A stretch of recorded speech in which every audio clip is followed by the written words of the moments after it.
All right, hello everyone. Welcome back to another episode of Star Wars Mark of Balance. My name is Mark, and today we were joined by a special guest, a familiar friend of the show, Mr. Troy Miller. How's it going? Happy to be here again. Yes, and we will be talking about Bad Batch Season 1 and the finale, and you're going to get our thoughts, our predictions, where we think the season fell short, where we think it hit a high point, and everything in between. And before we begin, I just want to give a shout out to Troy for the awesome birthday gift, if you saw on my Instagram, from the man, the myth, the legend, Billy D. Williams as Lando Calrissian. A sweet cameo, one of the best gifts I ever got, so I want to give Troy a shout out, and that's probably the only reason he's on the show today, is to get him back for that. Yeah, I would say that's fair. I can't take sole claim to that. Yes. A bunch of us chipped in, not naming names, they don't deserve it. But no. I'll give it to Kyle, because Kyle's the one who put it together. But yeah, it was my idea. I'm riding that high, and that's why I'm here. Yep. So. There you go. Boom. That's why he's here. And we're also joined by the Bad Batch in the studio in Lego form. Just built it today. Came out pretty sweet.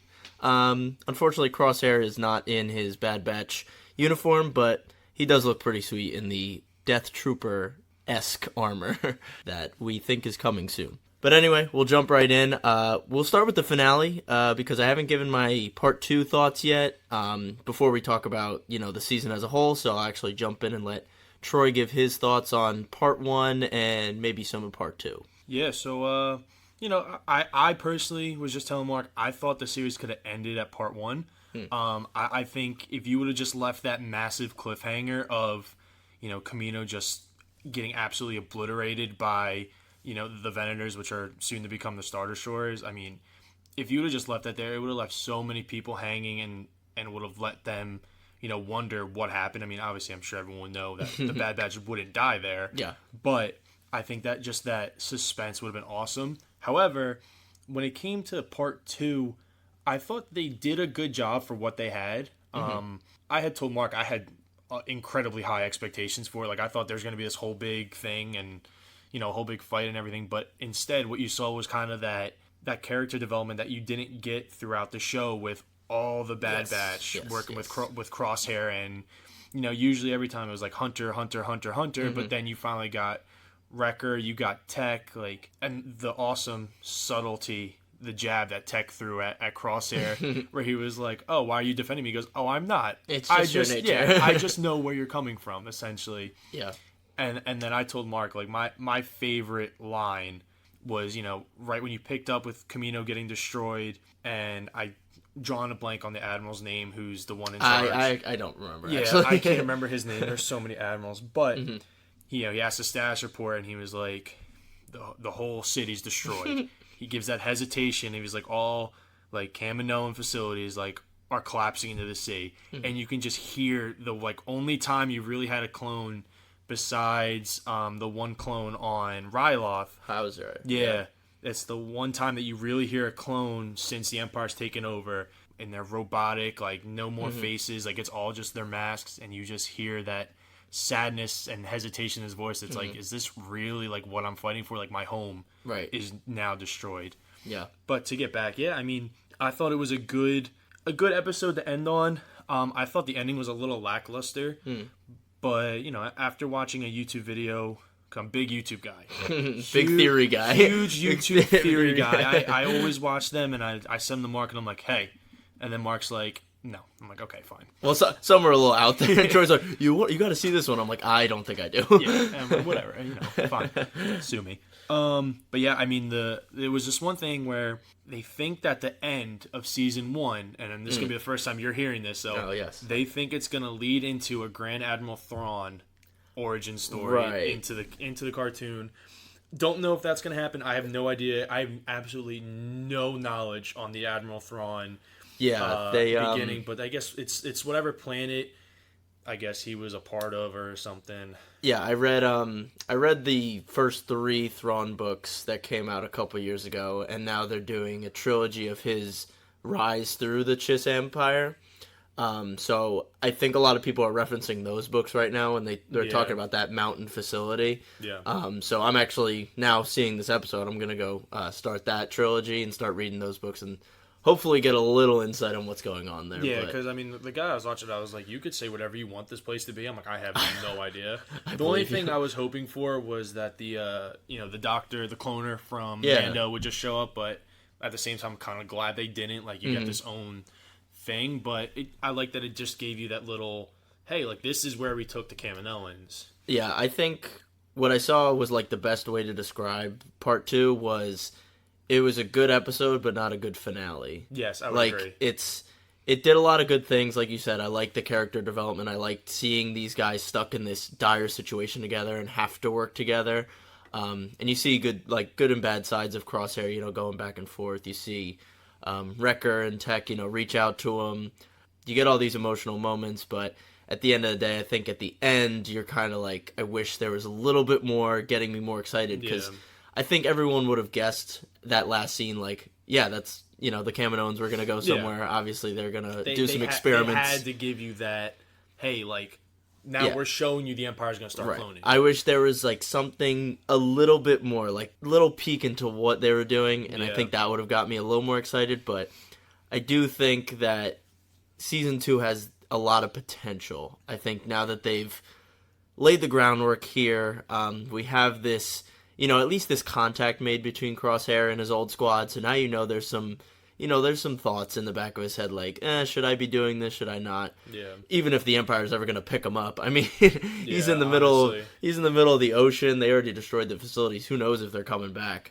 Yeah, that is a good point. Like, what's the deal with him now? Like, the last we're now seeing him is he's literally on probably the one last floating foundation of Kamino. Exactly. With no communication whatsoever, plus your squad member, or your new Imperial squad member, basically said, hey, I don't trust this guy. I'm leaving him with the other clones. And then said, you know what? He's fighting with the clones. Yeah, I'm going to leave him. So, I don't know why the Empire would come back together. Yeah, I mean, and maybe that's the point. Right, maybe we get to see where he's like, all right, you know what? Maybe this is where I have to be. Like, these are really my brothers. They're not. They're fighting for something that's more important than what we're fighting for. Yeah, that was a good scene when Omega called him her brother and then their brothers. That was a good scene, and absolutely, yeah. That was I appreciated that part of the episode.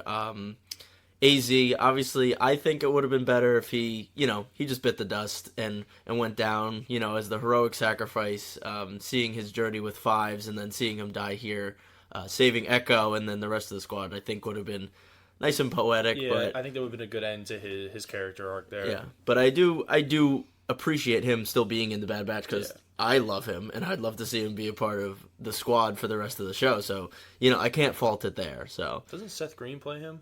I think he does. I would believe it. I would believe that. Like, I think I heard it somewhere. Mm-hmm. And then, like, once you hear it and you listen to the voice, you're like, yeah, I think Seth Green does some interesting voices. Does. I don't know how he does Chris Griffin, really. I see his face and I'm like, that shouldn't come out of you. Shouldn't work. Right. But anyway, I digress. Yes. If you have anything else on the finale, I don't know if I really have anything other than what we already discussed. I had something. Oh, I remember what I wanted to say when you were talking about the clone that was stuttering when he was talking about it. I feel like between him and Hauser, you're going to see, I think you mentioned this kind of maybe clone uprising. Seeing Imperials, literally destroying all these old clone architecture facilities and even their own brothers and stuff. It seems like it might be building up and boiling over to a point where these clones might break the influence of the inhibitor chip and be like, screw this, this is bad. Because clearly, at some point, spoiler alert, if you don't know this, the clones aren't the stormtroopers. Sorry. Yeah, they're not the TKs. But it's like, so clearly at some point in the next, between now and A New Hope, all the clones have been phased out, essentially. Right. I think, you get those theories that say, oh, well, the higher up clones are the ones that, they stay along. Mm-hmm. But you have to at some point see it. So I think in season 1 here, they slowly laid the foundation for, the clones to, move on forward. I think Order 66 was their way of getting through the Jedi and getting into the clones' heads. But now I think you're going to start to see that, the inhibitor chip doesn't hold all the power that we originally thought. Yeah. I think they I think what happened was all the people around them that they respected, the clones, were following this one order. So once they followed that order, they were all in, like, hey, like, we're going to follow these guys. Like, these are our new leaders, essentially. And now you're getting to the point where once one guy stands up, like Hauser, like, he was just one guy. All he said was, like, is this really what we're doing? Right, exactly. Everyone, like, dropped their stuff. And it's like, okay, like here we go. Like, it's going to get really interesting. So I think that's what they did there. I think they laid the groundwork where we're going to see in season 2, and who knows if they go beyond. Yeah, I think we're going to start to see, like, why and how the clones start to get phased out of the Empire. Yeah, hopefully that will lead into, what the hell Rex is doing. And maybe Rex is going to, lead this clone mutiny, and unfortunately only 3 of them will survive, like Gregor, Wolf, and him. Essentially, yeah. So that would be really cool to see, and really brutal if they did show a clone rebellion that does not end so well. Yeah, no, that would be incredible. All right, so that's our thoughts on the finale. Like we said, I think it was a good episode, but not a good finale. But I think it sets up a lot going forward. I think the second part was a better episode, but I think the first part was a better finale. Yeah, if that makes sense. Yeah. Like, I feel like it had the whole, like, build up, climax. Here we go, and then it's like, okay, but we have another episode. Right, I got you. I agree. Okay, so now we're gonna get into our season 1 thoughts as a whole. And they are not all going to be pretty, folks. No. Because season 1 was a roller coaster. Some good, a lot of good at some points, and then some points we didn't even know what we were watching. We were just like, what are we doing here? Why are we doing this? There's such a more interesting story to be told, but we're doing side quests for this bounty hunter Sid whole thing. Underworld thing, which I appreciate the underworld idea, but I think the vastness of what is going on in the galaxy would have been such a more interesting thing to explore. I mean, this is literally the most unknown but most interesting part in Star Wars most timeline, pivotal I would thing say. right now. It's and the fact that we spent 5 episodes on a planet doing these side quests. Yeah, exactly. And I would say there was probably one real, like, this one actually has meaning, in my opinion, and that was the one with the sisters. Yeah, I seeing Trace and Ruff. Yeah, I think Trace and Ruff, I think that was the most important episode of that. Because now it's like, okay, we aren't just trying to get money more. Like, we should really think what we're doing. Yeah, because even the bounty hunter thing with Fennec and Cad Bane, like, it was cool to see them, but now that there's no bounty on Omega's head, there's no point for them to re-enter the story. Yeah. So I don't really know why they were introduced to now. They might just... I assume they're going to come back, but I just don't know why that was a thing. I think they put Fennec in there because they just wanted to show you that, hey, like, this is where Fennec got her start. Remember Fennec? Yeah, we brought her in the Mandalorian. We killed her, and then we really brought her back. Yeah. Well, here she is, how she started. Exactly. So it's like, I don't know. I mean... It added some early tension because obviously Omega was not supposed to be off Camino. Who wants Omega? All these people, but once you found out, it's like, okay, now no more bounty hunters. Yeah, it's like no more bounty hunters. Nobody's chasing them anymore. Like, it wasn't like the Empire was chasing them. Yeah, I feel like 8 episodes in, Crosshair's like, let me go and get them. It's like, why was that not a priority from the beginning? Yeah, it's like, okay, you have 4 of the most badass clones. Yeah. In the galaxy on the loose that know that the Empire really isn't as good as we think they are, and they're just like, we'll find them. Like, they'll come, like, we'll get them. Yeah, maybe Tarkin's like, go and destroy them, and it's like, okay, they got away, and then they're never mentioned to go after them again until Crosshair's like, let me go after them, and then they're like, yeah, you could do that. It's like, what? And okay. even still, they were just kind of like, I guess, like, whatever. Yeah, it wasn't even like a full backing. Yeah, it was very odd. It was definitely odd, but I think we were talking like the anticipation of this show that it had. Like, it was so hard to reach that expectations, and it is something that worries me with further stuff down the line. But we'll get into that different time. But I mean, it like the amount of times I would text Mark on a Friday, like. I wake up for work and like while I'm getting ready, I have it on my TV. Yeah. So like I'm watching it, and there's times like I'll text him and I'll be like, hey, like text me when you watch it, and then he'll watch the show. He'll text you. He's like, and I'm like, yeah, it just didn't do it for me this time. Like, yeah. And then there were other times where I was like, dude, like this episode was sick, and we're both like, yeah, like this is what it can be. Yeah. And then 2 steps backwards. Right. It's like, 1 week forward, 2 steps back. Yeah. Yeah. It was tough. I think what you talked about with expectations is another good point to make. with Clone Wars, there wasn't any expectations. It was the first Star Wars show, and it was animated, so I think a lot of people didn't take it seriously when it started. Yeah, I know. Like, for me speaking, like, we saw the movie. Yeah. But then, like, when the show was, like, I never, like, sat down and was like, all right, like, I'm going to watch this show, like, every week. I'm like, it's animated. Like, I like animated, but, Right, like, yeah. you know, here and there, like, I was one that kind of went back and watched it, you know, throughout the years. But that's just, like, you know, like, it really had no expectations, like you said. It was the first show. And then with Rebels, it was on Disney XD. It was the replacement for Clone Wars at the time, and I think a lot of people were like, oh, the animation isn't really catching up. So I think those expectations weren't very high either.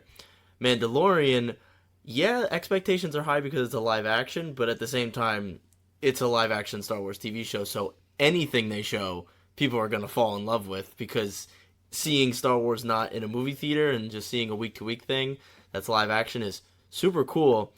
And I think with this one, people saw Rebels, how good it got. They saw Season 7 of Clone Wars, how good it looked. And they were like, okay, great. We have both of these great shows. Now, let's culminate it into the coolest part of Star Wars timeline. Literally, Order 66, the biggest piece of Star Wars storytelling in the whole universe. And people were like, okay, this can't not be amazing. Then we see the first episode. Oh my God. 70 minutes. And it's like, holy shit, this is great. 70 minutes thrown right into it. Like, you see Kanan, and for everyone who watched Rebels, you're like, oh, this is Kanan. And then you're like, wait a minute. Yeah. Here we go. Wait a minute. And then you get to that point where you're like, oh, it's happening. Like this is about Again. to go down. Again. Yeah, we're going to watch this for the third, fourth time. Like, you're like, just stop pulling at my heart like this. And then... You know, and then it happens, and then you see Crosshair's like, good soldiers follow orders, and everyone's like, whoa, you're gonna kill a kid. Wait a minute.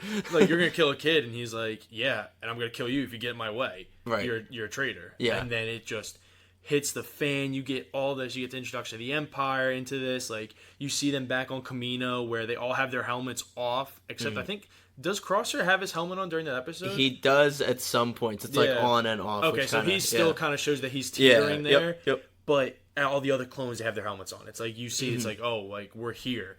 Yeah. And then it's like, between the build up to the show and then that first episode, you're like, oh my God, like, this is legit. And then it's like, maybe. Yeah, I know. It, I think why a lot of people, I think, are pretty lukewarm about the show, in my opinion, from what I see online. They like it, but they don't love it as they should.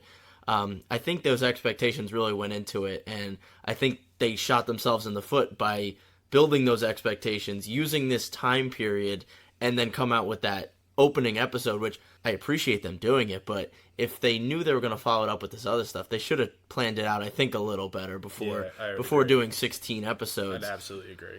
I think there was a lot of missed opportunities, honestly. I think Echo's integration, I mean, we see him join the squad, you know, I think by his own choice in season 7, but also he's kind of like, these are the only people I kind of fit in with. Yeah, I think if I remember correctly, in season 7, it was kind of like that he got rescued, and then he was like, I'm not like you guys anymore. Like, I have all this information, like, I don't belong here. And then I don't remember if the Bad Batch was kind of like pulling him in during that time. I mean, it definitely seemed like they were very inclusive of him, more than, I would say, Rex, even though they respected Rex and they knew what he was. But I agree, like, they missed such an opportunity where they could have shown, like, how he was still coming into the group here, where it just felt like at this point, you know, they were all like, hey, like, yeah, we're close. Right, like, yeah. Like, the four of us, like, we were really close before you got here, and now you're exactly like dude, us. you're like, in. Yeah, Yeah, you're sick. I think they should have, instead of some of these episodes where like, go get a Rancor baby and bring it back, it's like, why don't we have an episode where we focus on what? But Mark, what? it was the Rancor from Return of the Jedi. No, they said it wasn't. Oh, well, see, now you see, now that they said that, I am very disappointed by the episode even more than I was. I don't think it was the same one. It has to be. I don't think it was, but maybe it is, and they were real sadistic, and they're like, "Here's it as a baby. Remember it? We stomp it with the freaking gate. Murdered it in Return of the Jedi." Yeah. I just like, why choose that kind of episode when you have Echo and he has to get integrated into the squad. Have this episode where these guys bond over something. I don't know. One of my favorite ideas that I had for an episode was them literally getting lost in space. Like, their engines breaking down, and then they all just literally are sitting around in the middle of the ship like, all right, let's just get to know each other. That's what I really wanted, because Omega was new too. So I feel like in this season you didn't really get a lot of character evolution except for Hunter. A lot of the other characters just kind of stayed stagnant. Obviously, Crosshair is interesting, but I mean, someone had essentially for the series to be something like someone had to not be with them. So exactly. I think Crosshair was a good choice at least. Right. But too. yeah, obviously, like you saw him go. Yep. You saw Hunter kind of grow with his relationship with Omega with Tick. Rika. Yes, I mean, like you saw that Yeah. grow a little bit, and I guess like you could make the argument that Wrecker grew a little bit, Right. but still, I like, think he not- was always that big teddy bear. I don't think he really. Yeah, I would agree. Like I Yeah. do think he had that big teddy bear type of feel to him, but Mm-hmm. I do think his character at least growed a little bit more than when he was introduced. I'd agree. But I mean, Tech I just thought was Same every episode. I found him. I think we had this conversation. Like we found him very annoying early on. He He seemed like a very actually kind of person, and everyone knows a actually kind of guy, and everyone doesn't like the actually guy. Yes. So I think it was definitely a tough character choice, but again, that's his character. So like what you see is what you get. Right, I kinda, exactly. But Yeah. I don't know. I mean, I felt like you didn't see Echo grow at all. No, I think which Echo, which is so disappointing. he was like the grumpy guy in the group because he's the older man. Like Yeah. he's like a Phase 1 kind of clone. Yeah. He's seen a lot. He was obviously strapped up to a freaking machine and was an enemy asset. But I feel like we could have decompressed that a little. Been like, I agree, hey, yeah. hey, Echo, how was that time when you were a freaking robot Yeah. sending signals to the Separatists? Like, let's talk about that. Yeah, like, I don't hey, know. You doing okay, buddy? Like, Yeah. like just give me Let's just check in on just him. one. Yeah, right. Like just one time. Yeah, I Hey, feel you like okay? a lot of the time Echo's kind of just tagging along. I feel like he's not a part of the squad yet. I feel like they've welcomed Omega more than Echo. I don't know. Yeah, I know. I would agree. There's something off with that relationship there, Mm-hmm. and I don't know if it's because of the Bad Batch or if it's because of Echo. Yeah. You really just don't know. So I would have liked to see at least why the squad is how they are. I guess. I'd like to essentially. see that. Yeah. Or just, these guys are old war buddies. Let's just crack some jokes together. Yeah, I mean, come on. Yeah, there's not much comedic relief. I Yeah, would say. I mean, except Tech being the actually guy. I guess, yeah. It's like, yeah, thanks, dude. All right, folks, I'm about to go on a little bit of a rant here. Troy's going to sit back and enjoy the show. So I've already talked about how interesting this timeline is and how unexplored it usually is at this critical junction in the galaxy. And what really upset me in this season, I'm trying to hold it together, is that they went for these formulaic episodes, these monster of a week episodes, kind of like Mando, instead of like exploring this. Like Ryloth was perfect. I love that they did that arc because it was like, this is how people are dealing with it. This is how old leaders are like coming to terms with the Empire. But instead, like 3 weeks out of 16 episodes, probably more actually, they do these episodes where, like I said, we're getting Rancor babies. We're going into a nest to get spice because we dropped it with a bunch of bat spider things that have webs. Or what's another? There was another episode. I can't even forget it because I probably just wiped it from my mind. But I think Star Wars needs to stop with the Monster of a Week episodes. I appreciate them. I get they can be fun adventures. But at this point, if Mando next season does another episode where they go to this village and there's just this big monster and it's like, we have to get this thing, but you have to help us first. Or if I see another episode next season of Bad Batch where they're like, we have to get this intel, but you have to go through this big spider thing before it. It's like Star Wars. We've seen it. We know what's coming in every monster episode. We know exactly what's coming. Oh, I don't know how we can beat this. Let's team up with the locals. Oh, I don't know how we could beat this. Let's do this or that. It just gets annoying because we've had Clone Wars, we've had Rebels, we've had Mando. We've seen every type of monster episode you can do. Please, spare us from more monster episodes, unless they're going to be super engaging with characters. But when you just throw them in there to be like, oh, look how fun this adventure is. Remember the old times? Remember old type of TV where there's big monsters and, next week the monster doesn't matter because we took care of it last week. Star Wars. Let's stick to a storyline. Let's stay focused. Fillers can be good when they're done for character development, but when they're just fillers for fillers or they're fillers to be a fun episode, no. I'm done with it. I'm done with it. Okay. And that's another thing. people love Mando, and I love Mando too, but there was too many monster episodes, and I will stick by that until the day I die. Yeah, I would agree. Yeah. Yes. Well, I'm glad Mark got that monkey off his chest. He's been holding that in for a while. Yeah. Yes. But yeah, I mean, like, the amount of times in, like, the first couple episodes where it's like, hey, we're going to go do this. Omega, you want to come with us? And then she's like, okay. And then Omega wanders off, and you're like, what are you doing? Like, and I get it. Like, they were trying to show, like, oh, Omega's never left Kamino. And, like, we're serious. Like, she's never left. Like, she has no idea what's going on. But it's like, it's like, come on. Like, you don't need to repeat. You can do it once. Right. You can do it once. And I thought the episode where they introduced Fennec Shand as the bounty hunter, I thought that was a good episode. It added that suspense. It showed, like, Omega's not on Kamino anymore. Like, you can't just wander and talk to everyone. Right. I liked that episode, but you only had to do that one time. You didn't need to add the rest of this. I thought the episode with Cad Bane where you had the bounty hunter, like, again, I thought that was cool. I love that they brought Cad Bane in. Like, he's such a badass Star Wars character. Yep. But then nothing happened anymore. Like it's all over from there. So I don't know. I mean, yeah, halfway through the season, I just started calling the show "Where's Omega?" Like that was the premise of the first couple episodes. Was let's go into this town. Omega says, "Can I come?" No, you can't come. Please? Okay, you can come. Where's Omega? I don't know. I thought she was with you. Oh, she got taken by blah, blah, blah, blah, blah. Or she's over there doing blah, blah, blah, blah, blah. Yeah. Okay, let's give her a tracker. Okay, Omega, call us if you get in trouble. Gets in trouble. Does not call them. Yeah, I feel like that's just part of the formulaic episodes I think I was talking about. But yeah, it was called Where's Omega for half the show. Because it really was. And there was just a couple episodes, I think in the beginning, like, they didn't know her that well. No. And they were trusting her to come on these, like, super dangerous missions. Yeah. And then eventually later on in the show, they're like, okay, you stay on the ship. It's like, what? It should have been the reverse. Yeah, like, it should have been stay on the ship, like, and then one time let her out. She gets in trouble. Then it's like, scold, but learn, get better. Yeah. Like she went from... She made that one awesome shot on Crosshair on Kamino. Yeah. Oh, yeah. Which was a sick shot. And it's like, okay, like, she's like, it's just reminding you, like, hey, like, she's a clone. Right. She's been through kind of, like, the battle testing. Yeah. But then it's like, you don't even give her, like, a blaster or anything don't when you go get out. Me started about that stupid bow and arrow. Dude, the bow and arrow was so cool. So cool. I like when the Night Sisters use it. I don't like when Omega can barely pull the string back, and then the next episode she's like, doof, doof, doof, doof. Yeah, that was definitely an interesting thing where they're just like, where she was like, yeah, I don't know if I can do this. And then someone said something to her. I think it might have been Wrecker. Sid. Yeah, I think Sid was like, be confident. Yeah.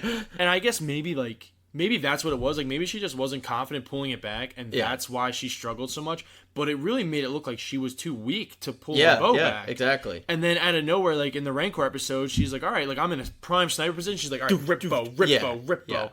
And it's like, okay, like, it was cool. Like, I'm glad she had her own little weapon. Like, that was kind of nice. You know, you gave her that. But it just was weird how they went about her using it. I think I would have liked to see her more grow into it. But like you said, she was sick with the blaster. Like, she hit Crosshair's gun from like 50 yards. Like, just give her a blaster. She'll be sick with it. I mean, and then, you go to part 1 of the finale and you see, which doesn't make sense. This is where we get back to, apparently, Captain Spy Rex. Oh, like, you don't know what he's doing. And he's got a Jedi cloak on. He's like, I gotta go. You just gotta go here.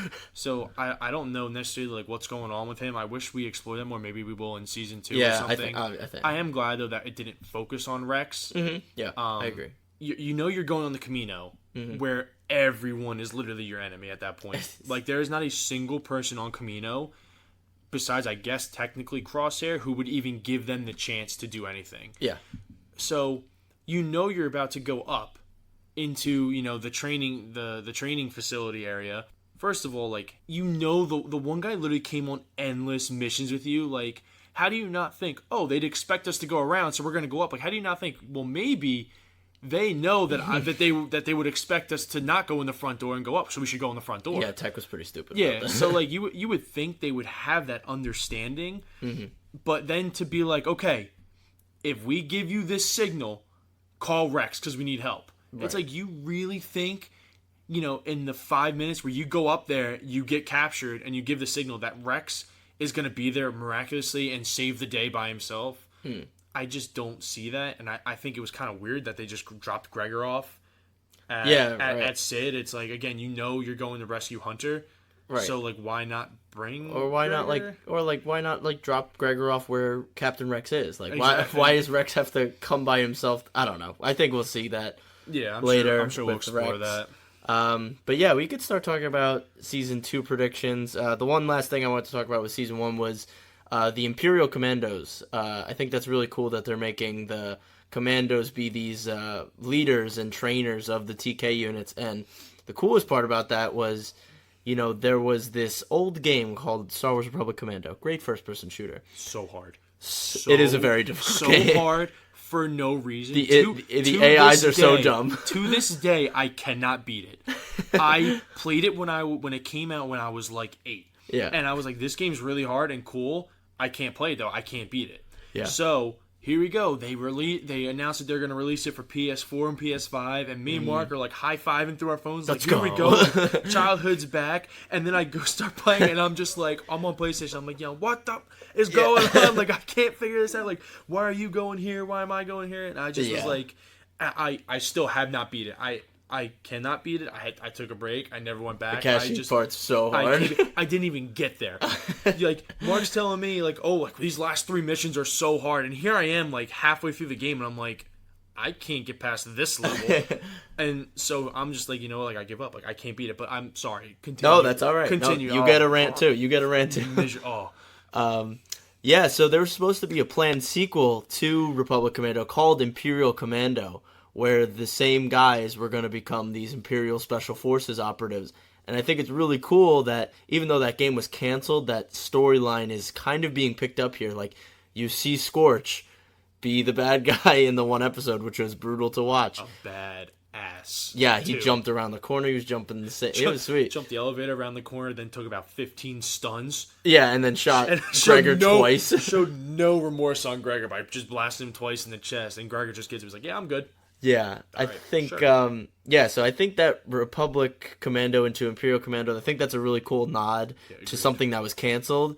And I think, it opens the door, I think, for a lot of Legends stuff to be brought in, like this Thrawn facility. Like, obviously Thrawn isn't Legends now, this story, but, all these outside sources I think are going to come together for Season 2 and beyond. But, I mean, I don't really have many predictions about Season 2. I think my only prediction and hope is that their storyline is established and now they can really focus on, finding their purpose in the galaxy, because they still don't have one. And I still don't know why they don't just join Rex. I don't know what they plan to accomplish by just being these gun runners for this random person. Yeah. I don't know why they don't just... I get they don't want to bring Omega into it, but, like, she's in it. Like, I don't think she's getting out of it. At this point, she's in it. And I think now that we have that understanding where it's like it was, at least I kind of felt like we probably knew it, but Omega was older than them. That was kind of crazy. Though. So it's like you look at it and you're like, well, the clones get this acceleration, but like, you would think she would have it too. And then that like little part in the finale where they're like, well, Omega's actually older than us. And she's like Boba, like she ages like Boba. Exactly. So like you would think that you'll understand kind of like what's going to happen with that. So maybe that was like their big thing, and now they're going to go from there. But I don't know. I mean, it was interesting. Yeah, I mean, Rex and Gregor and Wolf are like very old in Rebels, and Rebels I think is only 5 years. No, I think. Yeah, I think it's like, I don't know. I'm not sure the exact timelines. Because I think Ezra's born on Empire Day, which would be the anniversary. It might be much further down the line. Yeah, I forget. I would have to look at the timeline. Like I watched Rebels, but I was not as into the timeline as I am now, I would say. Well, they're very old in that. So I assume, the Bad Batch is going to kind of follow that. And they'll be very old, and Omega will be like Boba Fett in his armor age, like by the time they're super old men, which would be really sad and tough.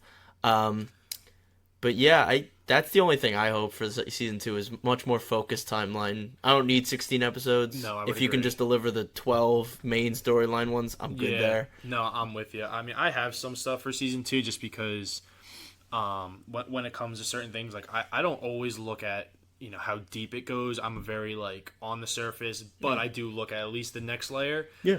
So for me, like I definitely wanted like their stories are developed. Like you have who you have. Omega's in it for the long run. She's in. Like, she's in, Yeah. especially being like older and kind of. I think she's going to turn into more of like a wise character, which I think is going to be interesting to see her change like that. I think very Ahsoka-esque, but I think quicker. she is the wisest on the team now. Exactly. I mean, I think now you're really going to see it, and like you're going to see her change from that, little kid that you see in the beginning to, well, she's actually like an older, wiser person who has all this knowledge that we just haven't unlocked yet. Yeah. So I do think we're going to see that. But I'm really excited to see. I think they're gonna show like what happens with the clones. Like they kind of hinted towards what's happening. Yeah. So I think we're gonna see that. And I was telling Mark, like I have a thing like with this with the inhibitor chip and kind of what's going on.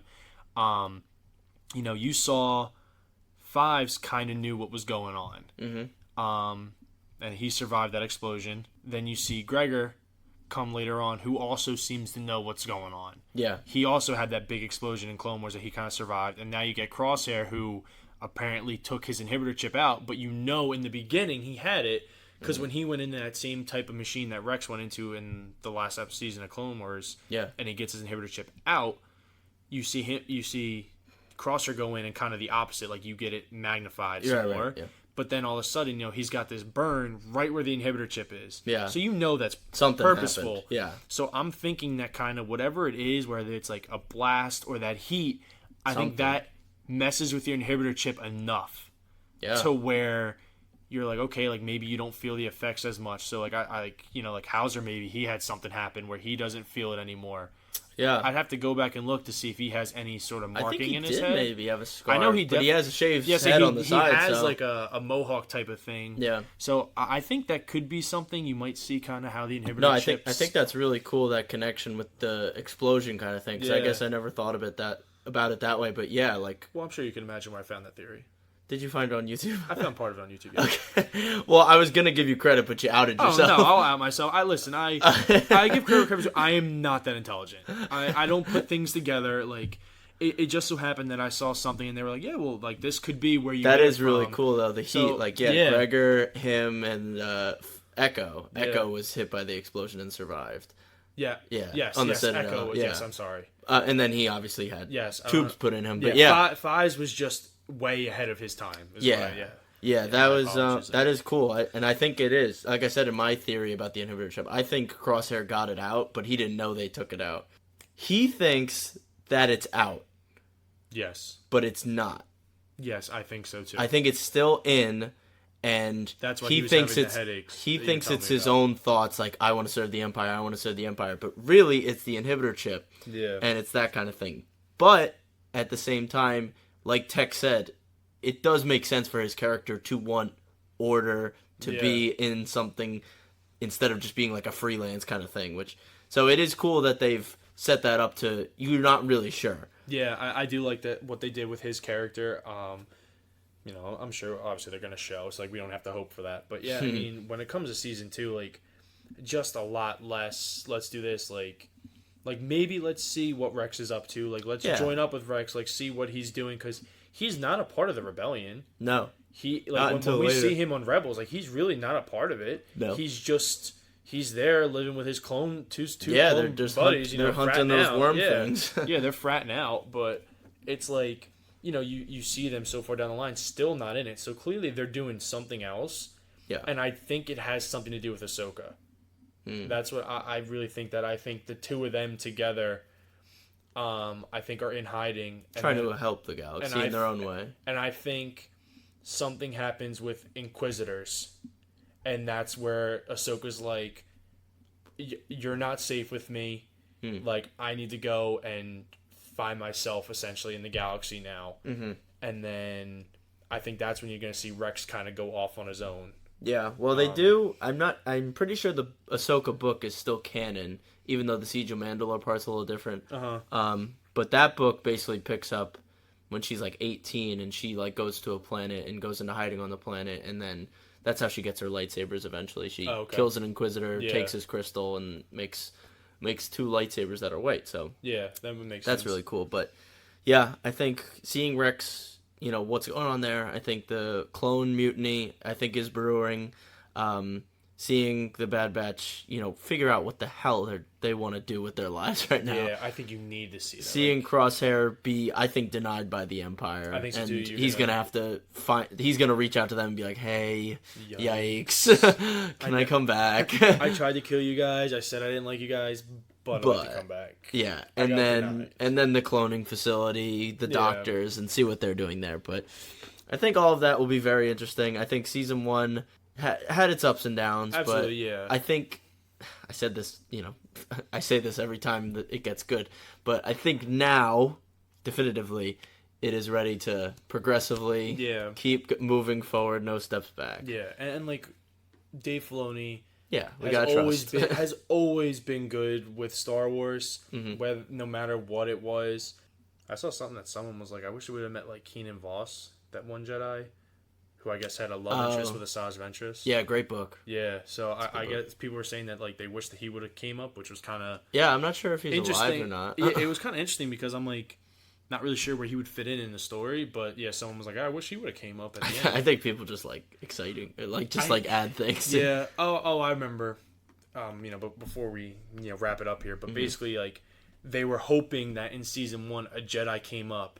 And you got to see them interact with the Bad Batch and kind of see like what the Jedi's doing during this time in terms of like how they're surviving, how they're doing, like what they're doing, yeah, and how like their kind of stories are same but different. Right, they're trying to find their way in the galaxy, and so are they. So I think that could have been an interesting thing to touch on rather than doing all these random missions for Sid and stuff. So yeah. I think the potential's there. The tone is perfect. I like when it dials it up with the music and the imagery. I think the tone is there, and obviously this time in the galaxy is brutal, and I think the tone matches it so well. But I think if they can just stick with that for a whole season, it could be really special. Yeah, I would agree. And who knows? Maybe they're gonna go 3-4 seasons. I kind of hope they don't. Yeah, I don't know, but they could. So I mean, this could have been laying the groundwork, but I mean, comparing this to season 1 of Clone Wars, it doesn't really compare. No, yeah, I think season 1 of Clone Wars is much stronger, and I think season 1 of Rebels, even though it starts out slow, I think later on it becomes much better. Yeah. So yeah, that's all our thoughts. I think that was pretty comprehensive. Yeah, I would agree. Plus, don't forget about the Dark Troopers that were the the training droids. Yeah, they did. People didn't notice it, but I did. This one I noticed myself. Boom. No YouTube videos for sure. No, I noticed this one where I was like, hey, like, these look eerily familiar. Yes. And, when you go back and watch the Mando where you see the Dark Troopers, it's a different paint job. Yeah, it's a different paint job and, like, less intense because they're meant to be training dummies, essentially. But they're going to eventually get to where you see him in Mando. Yeah. So clearly, like, the Empire got this design from somewhere. Yeah. And I think this was kind of like that first mock-up where you're like, these, yeah. And, I mean, they're definitely interesting, that's for sure. Yeah. All right, well, that's everything. Thank you for listening. Thank you, Troy, for joining. No, thank you for having me. I mean, I know I can talk a lot. Yeah, we all can. I'm glad we all were able to establish this. Yeah.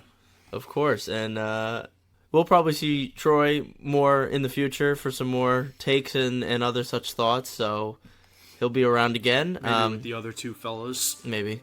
But thank you again for listening, and may the Force be with you. See ya. Bye.